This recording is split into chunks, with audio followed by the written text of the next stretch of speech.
નમસ્કાર વિદ્યાર્થી મિત્રો, કેમ છો? મજામાં? વિષય ગુજરાતી અને ગુજરાતી વિષયની અંદર વિદ્યાર્થી મિત્રો આપણે બહુ સરસ મજાના બે લેક્ચર, જેની અંદર પ્રથમ એકમ નરસિંહ મહેતાનું સાંજ સમય સાંભળ્યો એ નિહાળ્યું હતું. ત્યારબાદ ધ્વનિ શ્રેણી છે એમના વિશે આપણે ચર્ચા કરતા હતા મિત્રો. ધ્વનિ શ્રેણી છે એમાં ધ્વનિ શ્રેણી મુજબ આપણે સ્વર વ્યંજન છે એને અલગ કરવાની જે પ્રોસેસ છે, ધ્વનિ શ્રેણી કોને કહેવાય એ આપણે સમજતા હતા, જેની અંદર ખાસ કરી અને ક્ષ, જ્ઞ અને ત્ર જેવા શબ્દ છે એના ધ્વનિ શ્રેણી કેવી રીતે છૂટા પડે એમના વિશે આપણે વાત કરી હતી. એમના ઘણા બધા ઉદાહરણ પણ આપણે મિત્રો જોયા હતા. ક્ષ છે એટલે કે ક અને શ ફાડ્યો શ અને અ, જ્ઞ છે તો જ, જમ અને અ, ત્ર છે તો ત, ર અને અ. આવી રીતના ધ્વનિ શ્રેણીઓ છે એ છૂટા પડતા હોય છે. એક નિયમની પણ મિત્રો વાત કરી હતી કે ભાઈ લાસ્ટમાં જો અસ્વર આવતો હોય, છેલ્લે જો અસ્વર આવતો હોય તો એ અસ્વર છે એ આપણે લખતા નથી હોતા. એ સિવાયના કોઈ પણ સ્વર છે આપણે લખીએ છીએ લાસ્ટમાં, છેલ્લે. પણ કદાચ છેલ્લે જે શબ્દ છે, સોરી અક્ષર છે, એ જો જોડિયો અક્ષર હોય તો છેલ્લે આપણે પાછો અ લખતા હોઈએ છીએ. દાખલા તરીકે ક્ષેત્ર કહીએ, નક્ષત્ર કહીએ તો ત્ર આવ્યો એટલે ત, ર અને અ, તો એ અ છે એ આપણે લખતા હોઈએ છીએ. આ બધી વાત છે એ ધ્વનિ શ્રેણીની અંદર આપણે લાસ્ટ લેક્ચરની અંદર મિત્રો કરી હતી. હવે આજે વાત કરવાની છે મારે કે અમુક એવા એ સિવાયના, દાખલા તરીકે ક્ષ છે, ત્ર છે, જ્ઞ છે, એ સિવાયના અમુક એવા શબ્દો છે, અક્ષરો છે કે જે શબ્દ સ્વરૂપે આપણને પૂછતા હોય છે. દાખલા તરીકે દેવનાગરી લિપિ છે, હિન્દી અથવા તો સંસ્કૃત, કે જેની અંદર અમુક શબ્દો છે એનો ઉપયોગ થતો હોય છે અને જે ગુજરાતી ભાષામાં આપણે એને લેતા હોઈએ છીએ, બરાબર છે. તો એની અંદર મોટાભાગે દ અને ધના જે જોડાક્ષરવાળા જે શબ્દો બનતા હોય છે એમના વિશે આપણે માહિતી મેળવવાની છે. દાખલા તરીકે એવા કેવા કેવા જોડાક્ષર છે એ બનતા હોય છે. જો દ ની વાત કરીએ, દ ની સાથે દ, દ ની સાથે દ મળે, દ ની સાથે ધ મળે, દ ની સાથે ધ મળે. જોજો આમાં દ છે, ધ છે, આ બધા આખા છે. જો શબ્દ અક્ષર, સોરી, આખા છે, દેખાય છે. એનાથી જે શબ્દ નવો બનશે ને તમે જોજો. પછી દ ની સાથે મ ને લઈ લઈએ, દ ની સાથે મ ને લઈ લઈએ, દ ની સાથે ય ને લઈ લઈએ, દ ની સાથે ય ને લઈ લઈએ, દ ની સાથે ર ને લઈ લઈએ, દ ની સાથે ર ને લઈ લઈએ, દ ની સાથે વ ને લઈ લઈએ,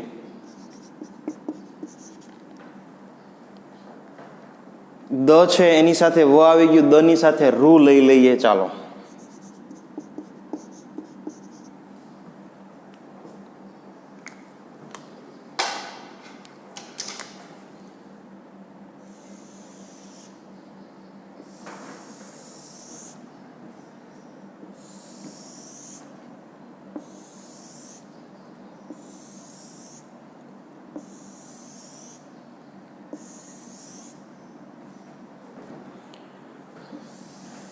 કોષ્ટક થોડુંક કરું ને એટલે તમને ખ્યાલ આવે, સમજાણું. લખાણની પદ્ધતિ આપણને ખબર પડે કે કેવા કેવા શબ્દ છે એ આવા અક્ષરો જોડાય અને બનતા હોય છે.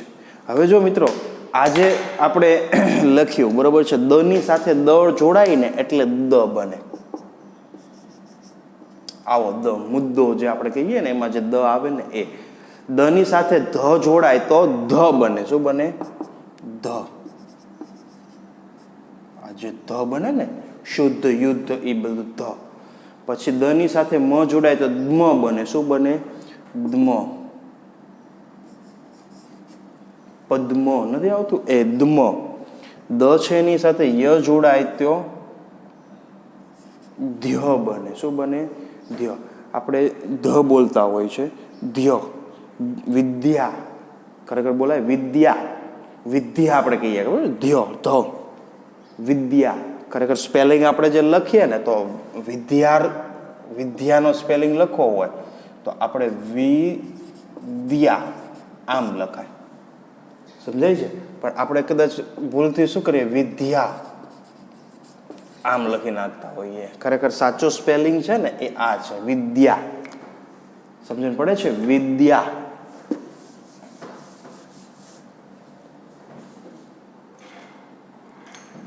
પછી દ છે એની સાથે ર મળે તો દ્ર બને. દ છે એની સાથે વ મળે તો દ્વ બને. દ છે એની સાથે રૂ મળે તો દ્ર બને.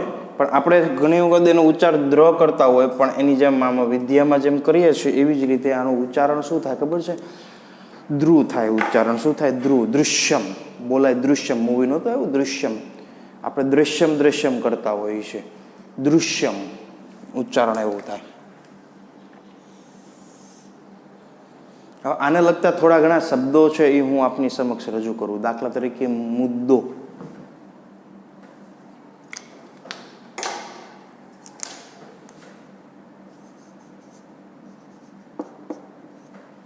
મુદ્દો. હોદ્દો.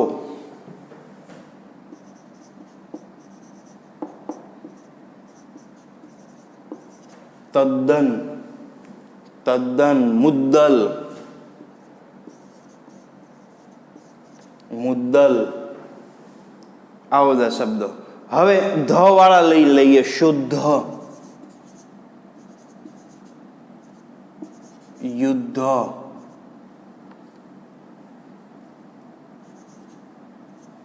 શુદ્ધ, યુદ્ધ, બુદ્ધ, વૃદ્ધ,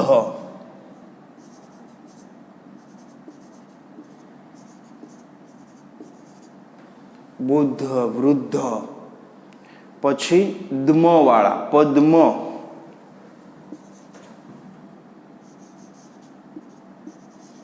છદ્મ. પછી દ્વ વાળા ગદ્ય, પદ્ય, વિદ્યા, ગદ્ય, પદ્ય, વિદ્યા. પછી દ્ર વાળા ચંદ્ર, ભદ્ર, મુદ્રા, ચંદ્ર, ભદ્ર,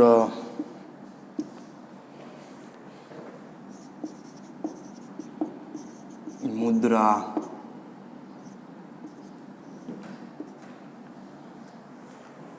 દ્વ. દ્વિતીય. દ્વ આવ્યો જો, દ્વિતીય. તો એમાં દ્વ આવ્યો. દ્વિતીયમાં દ્વિગુ સમાસ આપણે શીખશું. સમાસ દ્વિગુ, તો એ પણ દ્વ ને આવ્યો. વિદ્વાન. વિદ્વાન. જો આ જે દ છે ને એ કેમ બને ખબર છે? જો આ દ અને એની સાથે આ વ મળે છે, દેખાય? આ વ એટલે આ દ્વ આવી રીતના લખે. આ વ છે. શું છે? આ વ. અને આ છે દ. દ અને વ બે જોડે છે. સમજાય છે? એટલે દ્વ બને. શું બને? દ્વ. તો વિદ્વાન છે એ પણ આવી જાય દ્વની અંદર. બરોબર છે? દૃશ્યની વાત કરી જ દઈએ, સાથે લખી નાખીએ. દૃશ્ય. બરોબર છે? દૃશ્યની સાથે સાથે દૃઢ. દૃઢ લઈ લઈએ.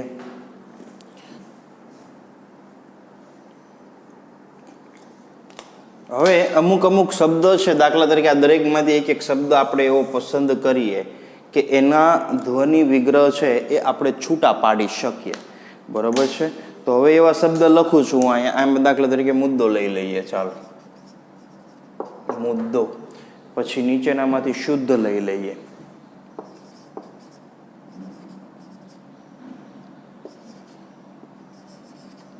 પદ્મ લઈ લઈએ. પછી વિદ્યા લઈ લઈએ. પછી મુદ્રા લઈ લઈએ. પછી દ્વિતીય લઈ લઈએ. દ્વિતીય અને પછી દૃશ્ય લઈ લઈએ. બરોબર. આ દરેક જે છે એના આપણે ધ્વનિ વિગ્રહ છે એને છૂટા પાડવાના છે. સમજાય છે વાત? આના આપણે ધ્વનિ વિગ્રહ છૂટા પાડશું એટલે આના આધારે આપણને ખબર પડશે. પછી હમણાં તમને સમજાવું આખું ડિટેલ. આખો કોષ્ટક આપણે પાછા ફરી વખત સમજીએ એટલે ખ્યાલ આવશે. બરોબર છે. હવે જુઓ મિત્રો, મુદ્દો છે તો મુદ્દો છે કેવી રીતે છૂટું પડે? તો કે સૌથી પહેલા મ ને લઈ લઈએ. તો મ છે એ અડધો એની સાથે હસ્વ ઉ મળે એટલે મું થયું. પછી દ કેવી રીતે બને? તો કે ખોડો દ છે એની સાથે પાછો બીજો દ આવે. આવે કે ન આવે? તો કે હા, પણ અહીંયા આગળ દો છે તો ઈ દ પણ અડધો થઈ જાય અને એની સાથે ઓ મળે. મુદ્દો. મુદ્દો. સમજણ પડે છે? તો આ દ અડધો અહીં જો વ્યવસ્થિત લખો એટલે તમને ખ્યાલ આવે. દ અડધો અને એની સાથે દ છે એની સાથે શું મળવું? ઓ. મુદ્દો. સમજાય છે? ઓકે, આગળ વધીએ. શુદ્ધ. તો શુદ્ધમાં પણ એમ જ થશે. સ છે એની સાથે હસ્વ ઉ મળે એટલે શુદ્ધ થયું. હવે ધ છે એ કેવી રીતે બને? તો કે ભાઈ દ ની સાથે ધ મળે ને એટલે ધ બને. તો દ છે એ એમનો ખોડો આવશે, એની સાથે ધ છે એ આવશે અને છેલ્લે અ આવી જશે કારણ કે જોડાક્ષર છે. શુદ્ધ. ધ તો આખો લે જ લીધો છે આપણે. સમજાય છે? શુદ્ધ. પછી લઈ લઈએ પદ્મ. તો પ છે એમાં શું આવશે? તો કે ભાઈ પ અડધો એની સાથે અ મળે ને એટલે પ થાય. અહીં સુધી તો આપણને ખબર જ છે. હવે મ માટે શું કરવાનું? તો કે દ મ અને અ એટલે કે દ અડધો મ ની સાથે અ મળે એટલે કે પદ્મ. મ આખો છે તો મ ની સાથે અ આપણે મેળવી દીધો. સમજાય છે? પછી લઈ લઈએ વિદ્યા. તો વિદ્યાની અંદર વ છે એની સાથે હસ્વ ઈ મેળવવાનો છે એટલે વી બની ગયું. પછી ધ્ય છે કેવી રીતે બને? તો કે ભાઈ દ ની સાથે ય ને ઉમેરવાનો અને છેલ્લે આ ઉમેરી દીધું. વિદ્યા. મુદ્રા. તો મ છે એની સાથે આમાં કેમ કર્યું? તો આપણે હસ્વ ઉ જો મું બેમાં છે મુદ્દો અને મુદ્રા. તો એમાં બેમાં સેમ જ આવે, મ અને એની સાથે હસ્વ ઉ. હવે દ્રા છે તો એની અંદર દ છે એ ખોડો આવે દ્રા અને ર છે એની સાથે આ. મુદ્રા. મુદ્રા. ખ્યાલ આવે છે? હવે જો દ્વિતીય. તો દ્વિતીય છે ને એમાં ખાસ જોજો, પેલા દ અને વ બે જોઈન્ટ છે, પહેલામાં જ આપી દીધું છે. તો દ છે ને દ એ ખોડો પછી વ ખોડો અને એની હારે હસ્વ ઈ એટલે બન્યું દ્વિ. પછી ત આવે તો ત ખોડો એની સાથે ત ની સાથે શું જોડાણું છે? દીર્ઘ ઈ. તો એની સાથે આપણે દીર્ઘ ઈ જોડ્યું. દ્વિતી અને ય. હવે જુઓ દ્વિતીય છે એની અંદર દ્વિતીયની અંદર છેલ્લે આપણે અ લખશું ખરા? દ્વિતીયની અંદર છેલ્લે અ લખશું ખરા? તો કે નહીં લખીએ સર, કારણ કે અહીંયા જો ય કે ત, યની આગળનો એટલે કે ત છે એ જોડાક્ષર છે? તો કે નાના સર ત છે એ જોડાક્ષર નથી. તો જોડાક્ષર નથી તો અસ્વર આપણે લખતા નથી. એટલે અહીંયા આગળ ય પછી અ આવશે નહીં. શું કામ ન આવે એનું મેં કારણ કીધું. બરોબર? એટલે આપણને ખબર પડે. હવે વાત કરીએ દૃશ્યની. તો દ ની સાથે રૂ મળે તો દ અડધો એની સાથે રૂ મળે એટલે શું બન્યું? ધ્રુવ બન્યું. પછી શ તો પાછો અડધો છે જ, એ ઓલરેડી એને અડધો પાછો આપી દીધો. દૃશ્ય. હવે ય અડધો, આની પછી અ આવે ખરો? યમાં જો અહીંયા ઉપરનો જે દ્વિતીયમાં ય હતો એમાં આપણે અ નહોતો લખ્યો. અહીંયા નીચે દ્વિતીયમાં ય, સોરી દૃશ્યમાં ય છે એમાં આપણે અ લખ્યો છે. એનું કારણ શું છે? તો કે ભાઈ ઉપરમાં જે ય હતો એની આગળ તો આવતો તો એ જોડાક્ષર નથી. જ્યારે નીચેમાં યની આગળ શ, એટલે શ છે એ જોડાક્ષર છે, એટલે અ લખવાનો આવે, એટલે આપણે અ લખેલો છે. મારી વાત સમજાય છે? શું કહેવા માંગુ છું? હવે જો આ જે મેં લખ્યા છે બધા શબ્દો એ કોના છે? દ વાળા. બરાબર છે? દ દેવનાગરી લિપિની અંદર દ છે એ અલગ અલગ બીજા શબ્દોની સાથે જોડાક્ષર બને છે. બરોબર છે? બીજા અક્ષરોની સાથે જોડાય છે. એટલે એનો વિગ્રહ કેવી રીતે કરવો ધ્વનિ શ્રેણી મુજબ, બરોબર છે, એ આપણને ખબર હોવી જરૂરી છે. આ યાદ રાખવાનું છે. જો દ કેમ બને છે? તો કે સૌથી પહેલા દ અડધો ખોડો દ, એની સાથે દ મળે એટલે દ બને. દ ની સાથે ધ મળે એટલે ધ બને. દ ની સાથે મ મળે એટલે મ મળે. દ ની સાથે ય મળે એટલે દ્ય મળે. દ ની સાથે ર મળે એટલે દ્ર બને. દ ની સાથે વ મળે એટલે દ્વ મળે. દ ની સાથે રૂ મળે એટલે ધ્રુવ બને. મારી વાત સમજાય છે? એને માટે થોડા ઘણા આપણે શબ્દો લખ્યા જો આવા દ વાળા: મુદ્દો, હોદ્દો, તદ્દન, મુદ્દલ, શુદ્ધ, યુદ્ધ, બુદ્ધ, વૃદ્ધ, પદ્મ, છદ્મ, ગદ્ય, પદ્ય, વિદ્યા, ચંદ્ર, ભદ્ર, મુદ્રા, દ્વિતીય, દ્વિગુ, અવિદ્વાન, દૃશ્ય અને દ્રઢ. આને અનુસંધાને આપણે ઉદાહરણ જોયા અને એ ઉદાહરણને આપણે એમાંથી એક એક ઉદાહરણનો વિગ્રહ જોયો ધ્વનિ શ્રેણી મુજબ. જો મુદ્દો છે તો મ ને ઉ એ તો આપણને ખબર છે મું કેવી રીતે બને. મૂળ આપણે જોવાનું છે દો કેવી રીતે બને, તો કે દ ને દ ને એની સાથે ઓ મળે એટલે દો બને, મુદ્દો. શુદ્ધ કેવી રીતે બને? તો કે દ ની સાથે ધ અને અ મળે એટલે શુદ્ધ થઈ જાય. દમ એટલે દ મ અને અ. બરોબર છે? દ્યા તો દ અને યા. દ્રા તો કે દ ર અને આ. દ્વિ દ વ અને ઈ. ધ્રુવ તો કે દ અને રૂ. સમજાય છે? તો પરીક્ષાની અંદર આપણને મિત્રો આવા શબ્દો છે એ પૂછે વિગ્રહ કરવા માટે, ધ્વનિ શ્રેણી માટે થઈ, અને આપણને આવા બધા ઉદાહરણો પૂછે અટવાડવા માટે કે ભાઈ થોડાક અઘરા ઉદાહરણો છે એ આપણને આવી રીતના પૂછતા હોય છે. બરોબર છે? તો ખાસ આ દરેક ઉદાહરણો છે એ વિદ્યાર્થી મિત્રો લખી લ્યો. ત્યાર પછી આપણે ધ છે જોડાક્ષર, ધથી જે જોડાક્ષરો બને છે એવા થોડાક ઉદાહરણો છે એ જોવાના છે. તો ખાસ આ કોષ્ટક છે એ લખી લ્યો. ખાસ આ યાદ રાખવાનું છે, જોડાક્ષર. ક્લિયર? ઓકે, લખી લ્યો. ચાલો.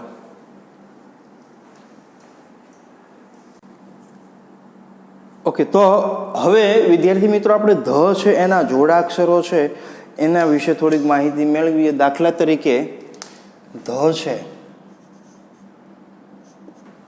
ધ ખોડો, એની સાથે ધને આપણે જો જોડીએ તો શું બનશે? ધ બનશે. શું બનશે? ધ. બરોબર છે? પછી ધની સાથે યને ઉમેરીએ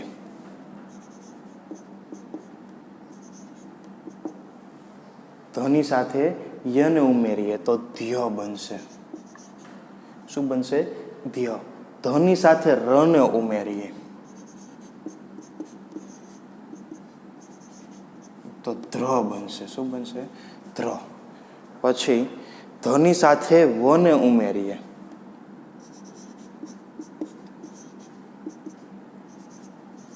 તો ધ્વ બનશે. ધની સાથે રૂને ઉમેરીએ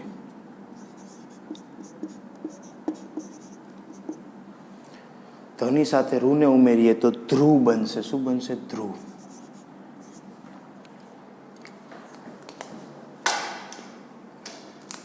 જો આ ધ વાળા છે દરેક, એના ઉદાહરણ પણ સાથે સાથે આપણે તમને સમજી લઈએ.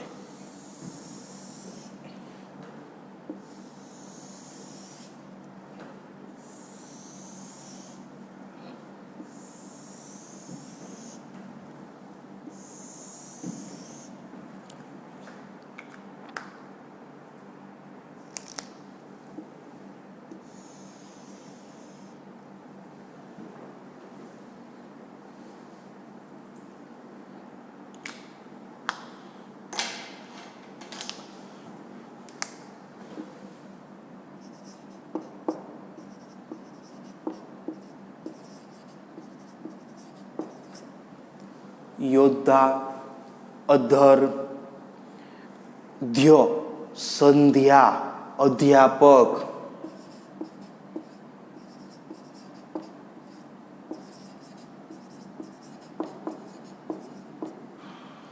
સંધ્યા, અધ્યાપક. પછી ધ્ર તો ધ્રુવ,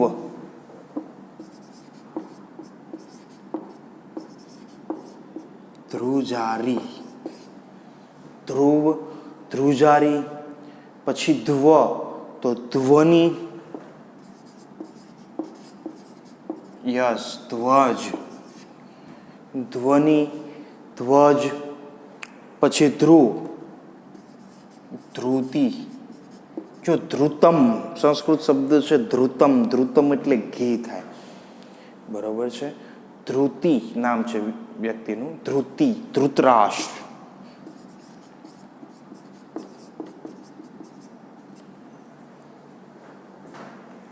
હવે આવા આપણને પૂછાય ધૃતરાષ્ટ્ર ને એવા બધા, એટલે થોડાક આપણે કન્ફ્યુઝન નહીં થઈ જઈએ. પણ આમાં કન્ફ્યુઝન થવાની કોઈ જરૂર નથી. મારી વાત સમજાય છે? આમાં કોઈ કન્ફ્યુઝન થવાની જરૂર છે જ નહીં. આપણે માત્ર ને માત્ર એક એક અક્ષર લેતો જવાનો, એના ધ્વનિ શ્રેણી છે એ આપણે છૂટા પાડવાના છે. સમજાય છે વાત? એટલે આપણને તરત જ આઈડિયા આવી જશે. હવે જો આવા બધા જે શબ્દો છે એમાંથી એક એક શબ્દ આપણે લેતા જઈએ અને એમનો આપણે ધ્વનિ વિગ્રહ છે એને છૂટું પાડવાનું છે, બરોબર છે. તો દાખલા તરીકે પહેલો લીધો અધર. અધર લઈ લીધો. પછી લઈ લઈએ સંધ્યા, લઈ લઈએ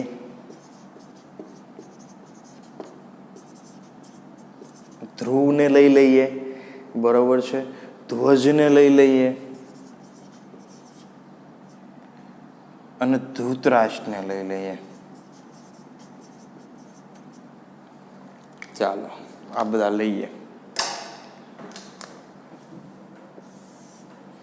હવે આના વિગ્રહ છે એ આપણે મિત્રો કરશું. તો કેવી રીતે વિગ્રહ કરશું? તો કે ભાઈ સૌથી પહેલા અધર છે, તો અધરની અંદર અ તો એમનેમ જ આવશે ને, એટલે આપણે અને એમનેમ લખી નાખ્યો. ચાલો પછી ધ અડધો છે, તો એ ધ અડધો આપણે લખી નાખ્યો. ચાલો ધ અડધો. પછી પાછો ધ આવ્યો આખો, તો એની સાથે ધ અડધો અ અને ર. હવે જુઓ મિત્રો, ર છે એની પછી અ આવશે ખરો? જોવો જોઈ, ર છે એની પછી અ આવશે, તો કે ર પછી અ છે એ આવી શકશે નહીં. શું કામ નહીં આવે? કારણ કે એની આગળ છે, એની આગળનો ધ અડધો આવ્યો છે, બરોબર છે. અને ઘણી વખત આપણે જો એમ કહીએ કે સર ર ની આગળ તો અધર, ર ની આગળ ડબલ ધ આવે છે, તો એ ડબલ ધ છે, ધ ની પછી અ આવે. જો સમજાય છે? એટલે ર પછી આપણે અ નહીં લખીએ, બરોબર છે. ચાલો સંધ્યામાં વયા જઈએ. તો સ પહેલા તો કહેવાનું, સ કેવી રીતના? તો કે ભાઈ સ અડધો આવે. અને અમ છે તો એ અમ મૂકી દીધું માથે, સન. લ્યો આ સન થઈ ગયું. પછી સંધ્યા તો ધ અડધો, તો ધ અડધો લઈ લીધો. હવે જો આ સંધ્ય હોત ને તો અહીંયા અ આવત યની પછી. સમજાય છે મારી વાત? આ તો આવે જ તે, કારણ કે અ સિવાયનો કોઈ પણ સ્વર છેલ્લે હોય તો આવે જ તે. જો હું સમજાવું, અહીંયા કદાચ ધારો કે આવી રીતના સંધ્ય હોત ને તો છેલ્લે અ આવે. શું કામ? કારણ કે યની આગળ ધ છે અડધો, જોડાક્ષર બે મેળ્યા છે એટલા માટે. મારી વાત સમજાય છે? ચાલો આગળ વધીએ. ધ્રુવમાં આવ્યા જઈએ. તો ધ્ર છે, ધ કેવી રીતના બને? ધ્રુવ, ધની સાથે ર મળે, બરોબર છે, એટલે ધ્રુવ બને. પણ ર ની સાથે શું મળ્યું છે? ઉ, હસ્વ છે, બરોબર છે, એટલે કે ધ્રુવ. આ થયું ધ્રુવ. શું બન્યું? ધ્રુવ. અને વ તો એમને લઈ જ લેવાનો છે. લ્યો આ વ, બરોબર છે, ધ્રુવ. ક્લિયર? ઓકે. ધ્રુવ. ધ્વજ. તો ધ્વજની અંદર શું બનશે? તો કે ભાઈ ધ્વજની અંદર ધ અડધો, એની સાથે વ મળે, એની સાથે અ મળે. જો આ ધ્વ બની ગયો, આ અ આવી ગયો, આપણે લઈ લીધો, બરોબર છે. એટલે જ ખાલી ખોડો લઈ લેવાનો, ધ્વજ. ક્લિયર? હવે ધૃતરાષ્ટ્રને લઈ લઈએ. તો ધની સાથે સૌથી પહેલા તો ર લેવો પડે, રૂ લેવો પડે, સોરી. એટલે આ બન્યો ધ્રુવ. શું બન્યું? ધ્રુવ બન્યું. પછી તો ત માટે ત અડધો અને અ મળ્યો એટલે ધૂ ત. પછી રા તો કે ર અડધો અને આ રા. શ તો શ અડધો આવે. ટ તો ટ અડધો અને ર ધૂતરાષ્ટ્ર. લ્યો અ, કારણ કે આગળ જોડ્યો છે એટલે ધૂતરાષ્ટ્ર.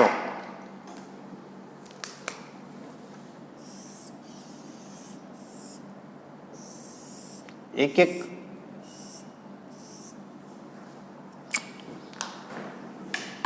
એક અક્ષર આપણે જો લેતા જઈએ ને તો એનો વિગ્રહ કરવો સહેલો પડે. આખો શબ્દ આપણે જોઈએ તો કન્ફ્યુઝ થઈ જાય, પણ એક એક લેતું જવાનું. દાખલા તરીકે ધ્રુવ કેવી રીતે કે ભાઈ ધ ને રૂ આવે, પછી ચાલો તો કે ત ને અ આવે, પછી રા તો કે ર ને આ આવે, બરોબર છે. પછી શ તો અડધો ફાડ્યો છે તો અડધો ઓલરેડી આપ્યો છે તો એ આપણે અડધો કરી નાખ્યો. પછી ટ્ર તો ટ ર ને અ, લ્યો ટ્ર. મારી વાત સમજાય છે? એક એક અક્ષર છે એને લેતું જવાનું, એનો વિગ્રહ એ પ્રમાણે કરતું જવાનું. મિત્રો આપણે વાત કરી દ વાળા જોડાક્ષરો, પછી વાત કરી ધ વાળા જોડાક્ષરો. ધ વાળા જોડાક્ષરોની અંદર ધ અડધો એની સાથે ધ આખો મળે એટલે ધ બને. ધ ની સાથે ય મળે એટલે ધ્ય બને. ધ ની સાથે ર મળે એટલે ધ્ર બને. ધ ની સાથે વ મળે એટલે ધ્વ બને. અને ધ ની સાથે રૂ મળે એટલે ધ્રુવ બને. બરોબર છે. તો ધ અને ર આ જોયા. હવે આપણે શ છે એના જોડાક્ષર જોવાના છે. ધ દ કયા કયા જોયા? જો અહીંયા લખતા જઈએ આપણે. દ જોયો, બરોબર છે, દેવનાગરી લિપિમાં દ ધ. હવે કોની વારી આવી? શ ની વારી આવી. કોની વારી આવી? શ ની વારી આવી. તો ચાલો શ લઈ લઈએ.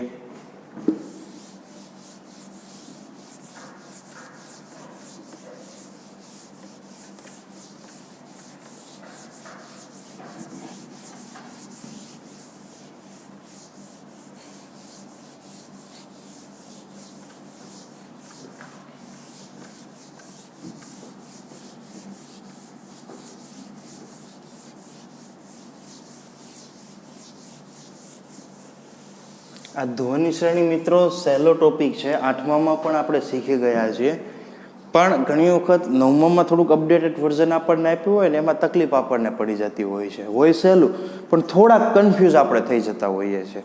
તો એ કન્ફ્યુઝન ન રહે એ માટે થઈ અને તમને અહીં આગળ કરાવું છું. દાખલા તરીકે આપણે શ ની વાત કરતા હતા, તો જો શ છે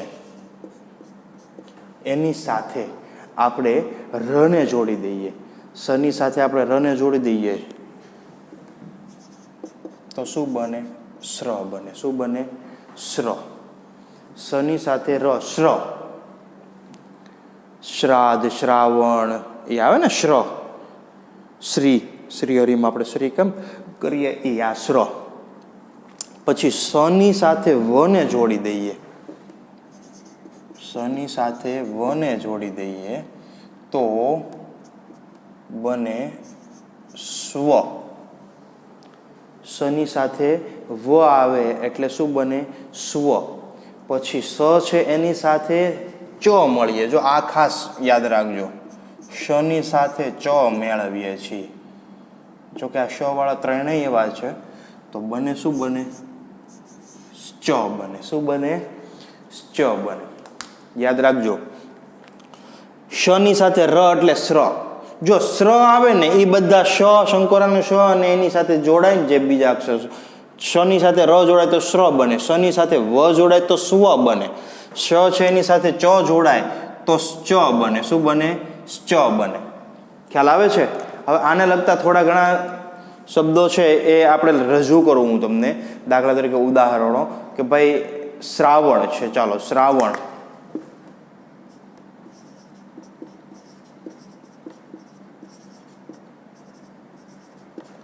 શ્રાવણ, શ્રદ્ધા, શ્રેયસ.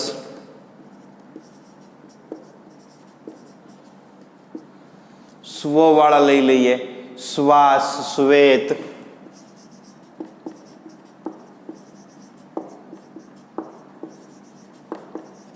શ્વાન, શ્વાન પણ લઈ લેવાય. પછી ચ વાળા લઈ લે. આશ્ચર્ય, નિશ્ચિત. આશ્ચર્ય લઈ લઈએ, નિશ્ચિત લઈ લઈએ.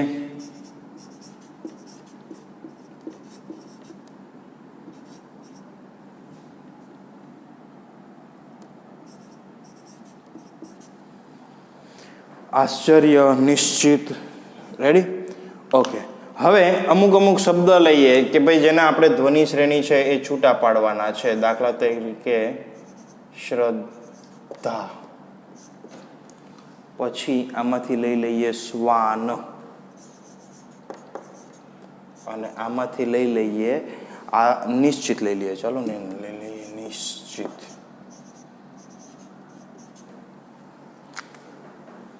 બરોબર. આના ધ્વનિઓ આપણે છૂટા પાડીએ.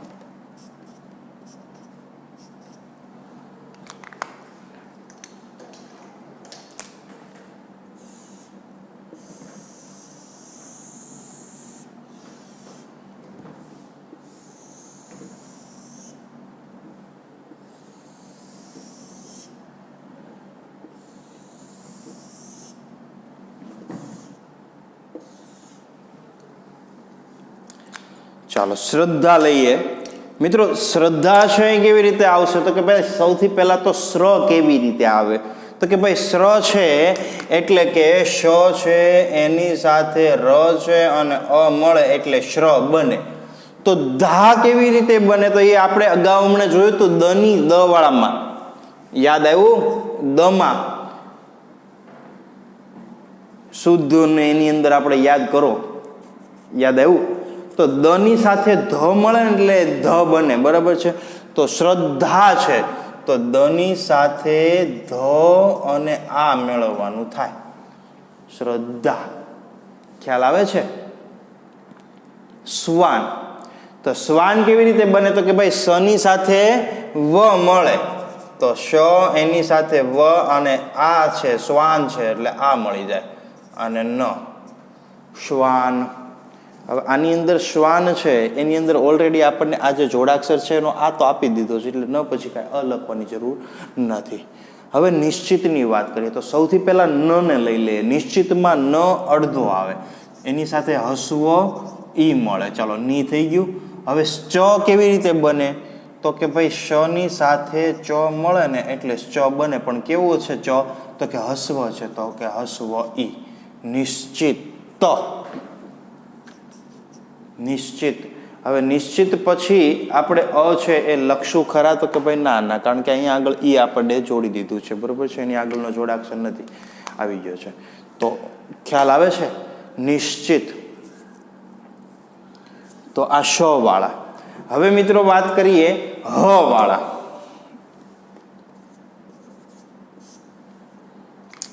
હ વાળા જે છે એની અંદર હું તમને કહું કે ભાઈ હ ની સાથે મ મળે. જોજો સમજજો ખાસ. હ ની સાથે આપણે મ ને મેળવવાનો છે. પછી હ ની સાથે ન ને મેળવવાનો છે.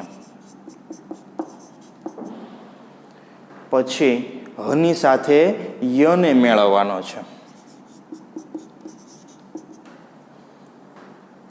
હ ની સાથે ર ને મેળવવાનો છે.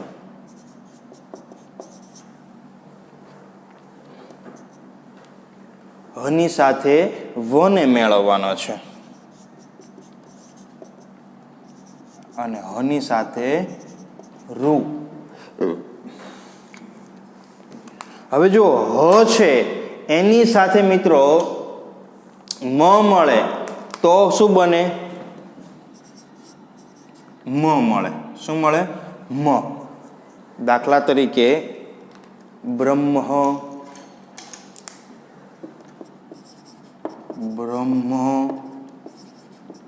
બ્રાહ્મણ.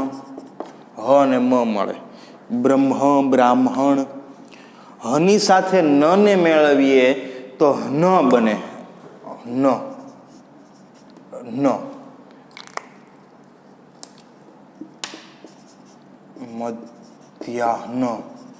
મધ્યાહન. આપણે કહીએ ને મધ્યાહન. જાહ્નવી. જાહ્નવી ઘણી વખત લખતા હોય ઘણા, અને ઘણા જહાનવી લખતા હોય. શું લખતા હોય? જહાનવી.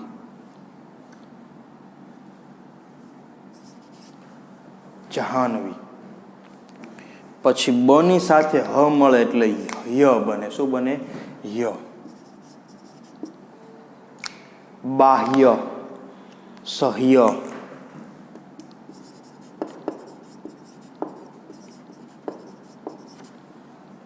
બાહ્ય, સહ્ય. ખ્યાલ આવે છે?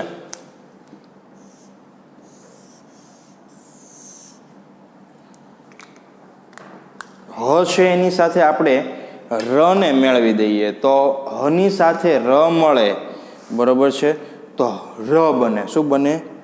ર. જો એ કેવી રીતે લખાય એ હું આપને લખું છું.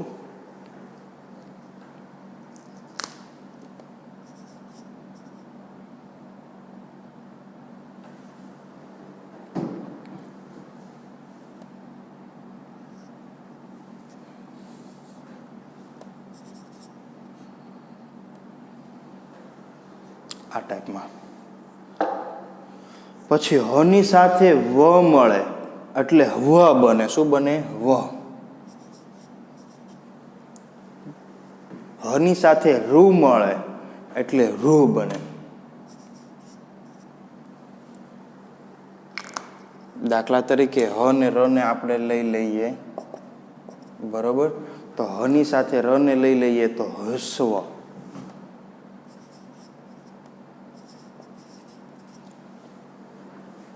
હાસ.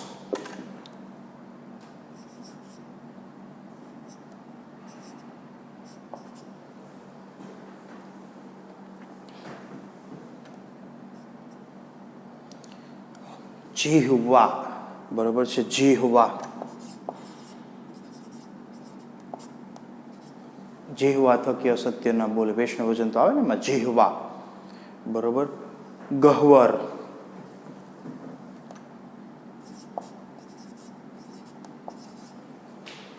ગહ્વર. પછી હવાળા લઈ લઈએ, હૃદય, ઋષિકેશ,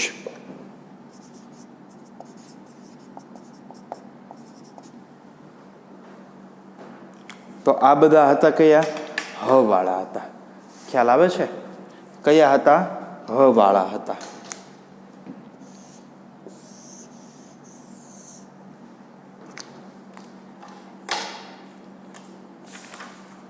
ચાલો જોવો જોઈએ. ખ્યાલ આવે છે?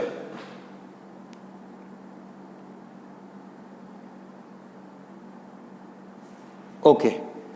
તો થોડા ઘણા આ લખી લ્યો. થોડા ઘણા તમને મારે ઉદાહરણ છે એ આપવાના છે અને પછી એક બે કોષ્ટક જોઈએ એટલે આપણે વિગ્રહ છે, મતલબ ધ્વનિ શ્રેણી છે એ પૂર્ણ થશે, બરાબર.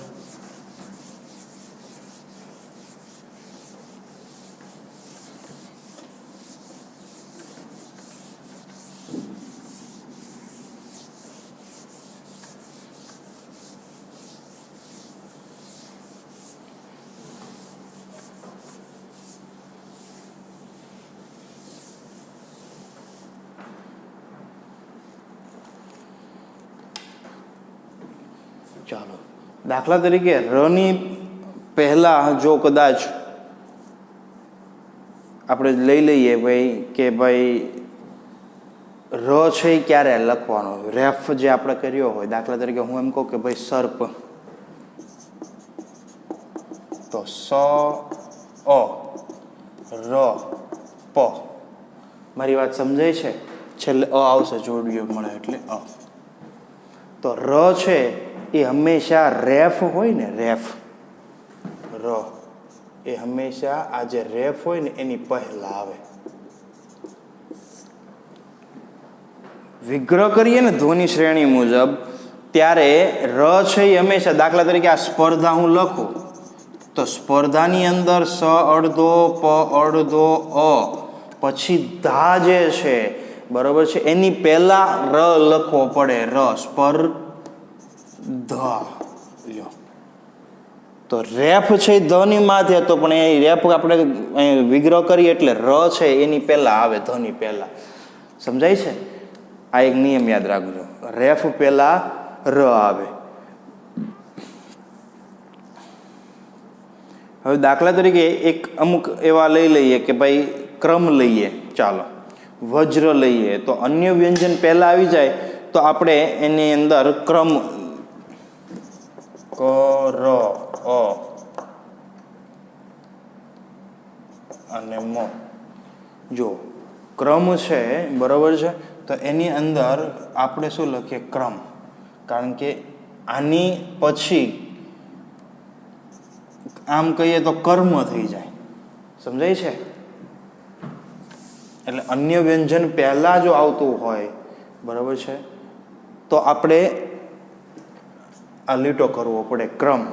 દાખલા તરીકે પ્રત્યે, તો પ્ર છે કઈ રીતે લખાય, તો કે ભાઈ પ્ર છે, પ્ર લખવું હોય તો કે પ ની સાથે ર મળે એટલે પ્ર બને, સમજાય છે? તો એ શું બને? પ્રત્યય. ખ્યાલ આવે છે? તો આ હતી ર ની વાત. હવે વિદ્યાર્થી મિત્રો થોડા ઘણા ઉદાહરણ છે એ હું આપને અહીંયા આગળ લખું છું.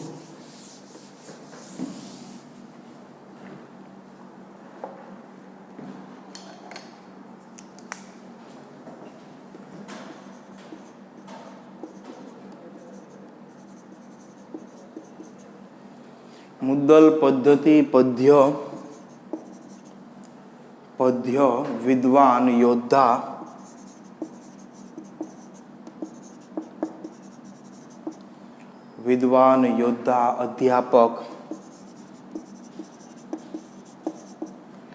અધ્યાપક, શ્રવણ,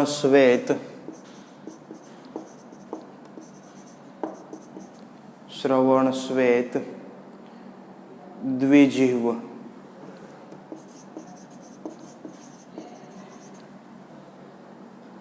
મૂલ્યાસ,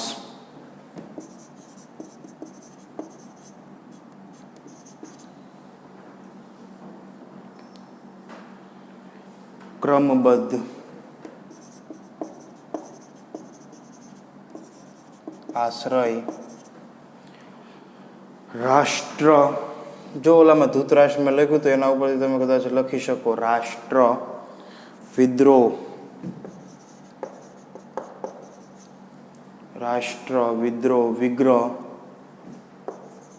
વિગ્રહ, પરિશ્રમ,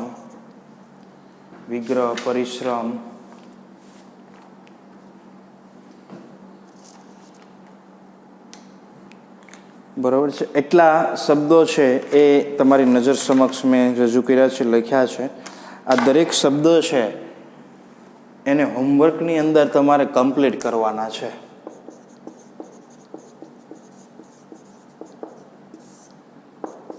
શું કરવાનું છે? ધ્વનિ શ્રેણી છે એના છૂટા પાડવાના છે, સમજાય છે? ધ્વનિ શ્રેણી છે એ તમારે છૂટા પાડવાના છે. ક્લિયર? તો આઈ હોપ કે ધ્વનિ શ્રેણીની અંદર હવે લગભગ તમને કાંઈ તકલીફ નહીં હોય, કારણ કે 8મામાં આપણે શીખી ગયા, 9મામાં અત્યારે આપણે 2 લેક્ચરની અંદર શીખ્યા. મોટાભાગે જે શબ્દો છે એને યાદ રાખવા પડે, બરાબર છે? શબ્દો જો તમને યાદ ન રહે તો એમાં બીજું કશું ન થાય, કે ભાઈ ધ કેવી રીતે બને તો એ જ ન ખબર પડે તો નથી લખી શકતા જવાબ. એટલે એ કમ્પલસરી તમારે યાદ જ રાખવું પડે, સમજાય છે વાત? તો આજના આ લેક્ચરની અંદર વિદ્યાર્થી મિત્રો આપણે અહીં સુધી રાખીએ છીએ. નેક્સ્ટ લેક્ચરમાં પાછા નવા ટોપિક સાથે આપણે ફરી પાછા મળશું. અસ્તુ, જય હિન્દ.